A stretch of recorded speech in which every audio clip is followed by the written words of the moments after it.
everybody, Mike Adams here again. We're going to be cooking up some fish here in just a little while. And sometime back we talked about white bass and what we do to them and how we prepare it. And I thought I would show you that. I have 2 bags of white bass over here, and I'm going to cut that fat off. I'm going to cut them into nuggets, and I'll put them in a bowl, and I'll show you what we do to process those.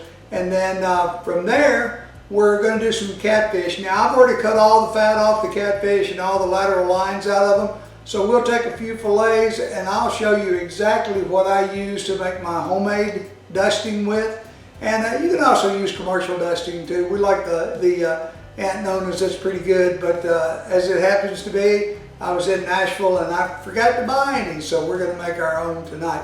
So bear with me here, and again, if you have any questions or anything, just hit us at the show or hit me. Most of you guys, if you go to the website swwtv.com, you can let us know what you think, or if you have any questions or anything. It's always fun to ask. Now, we're going to do these and prepare these, get everything ready to go, and we're not cooking in the kitchen tonight. We're actually going to walk down to the river out on the dock. So here we go. What I do with all of my white bass, and actually what I do with all of my fish, is we don't freeze them in the water like people used to do. I know my parents always froze them in like a milk jug.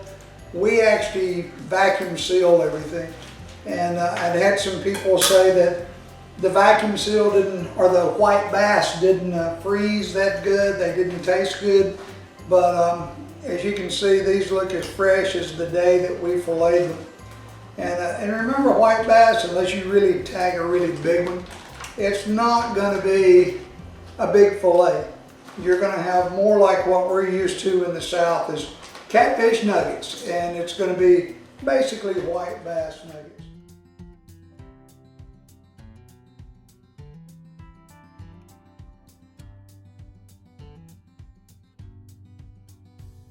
And I just go right through here and I cut all of this fat off. Am I going to waste some fish? Yeah, probably so. But the thing of it is, I'm saving more fish this way. Now, if you like a very gamey, fishy fish, don't cut the fat off. It's just like with the channel cat, just don't cut the fish off. And I usually will cut my rag tags off and square it up a little bit. But there's one fillet, and you see all the fat's off. I'll do another one for you so you can see exactly what I'm doing. And waste, yeah, I have some waste. That's basically the fat, and you can see how thin I cut that. And that's about as deep as that fat goes.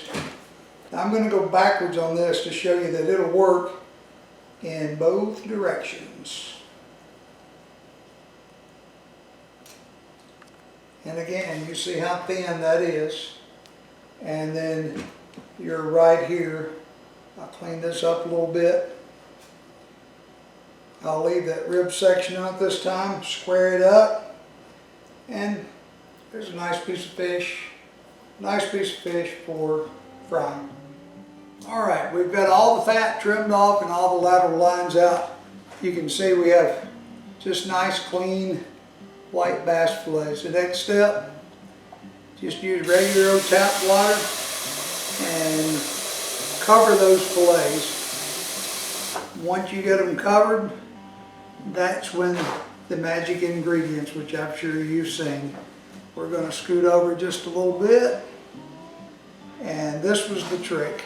Use just plain regular old yellow mustard. So what we did, we cover them with water and we put yellow mustard. I just make a few circles here, and I'm assuming, I don't know for sure, but I'm assuming that the vinegar may release that oil that's left in them. Important too, when you get the mustard on, is go ahead and let them sit for a little while. 30 minutes is all right. I cover mine with just a clear plastic wrap, and then from there, you can see I'll put them right into the refrigerator, and they'll be good to go in about 30 minutes. All right, so remember a few minutes ago we put the white bass in the refrigerator, and we're going to pull that out, and I'll show you the grease that's collected on the top, or the oil that's collected on top from the mustard. And also the water will be cloudy. I haven't looked at it yet. It's been there about 30 minutes. So we'll take a look and I'll scoop that off, and then we will head to the lake and do some cooking. Get that wrap off of it here. And you'll see the mustard still in there.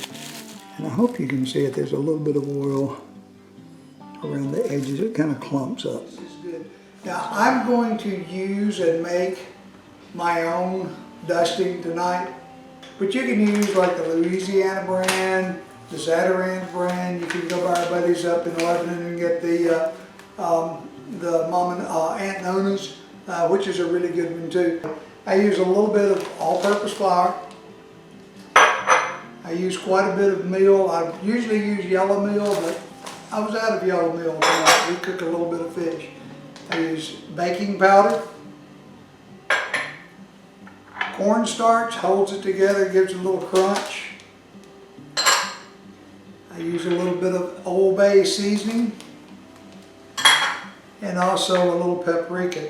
Now, if it's just me that would be eating these, they would get a certain amount of cayenne in there too. And then of course from there, and we use the salt cellar from shameless plug here at Sycamore Stand, Mine Endeavors Company.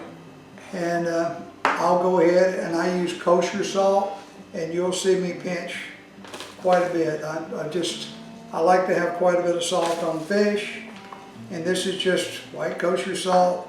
You can use pink salt if you wish, and we use the butcher grind pepper. We like a little more coarse pepper. Of course you can.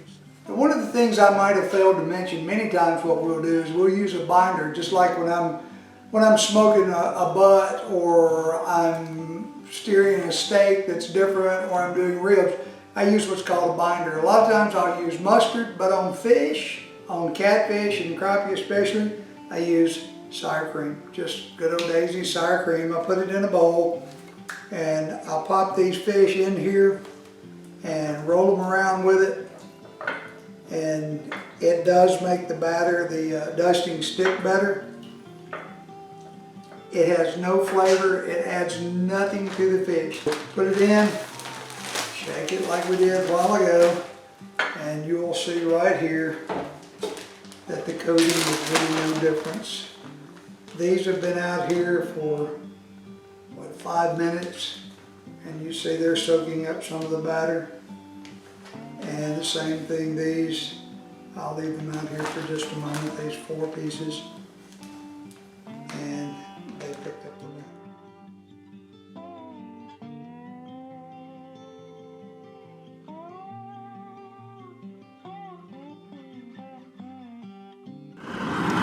French fries over here. Alright guys, you watched me a few minutes ago prep these fish, and my buddy David Martin and Chris Ballantyne up here cooking, manning the grills, and we've come out with our usual corn dog appetizer, hush puppies over there, coleslaw that Miss Carolyn's putting together here, and we have a piece of catfish on top. Second piece right there is a piece of that white bass that you watched me take the fat off of just a little while ago, and of course the obligatory hush puppies. You guys stay tuned for more Southern Woods and Waters.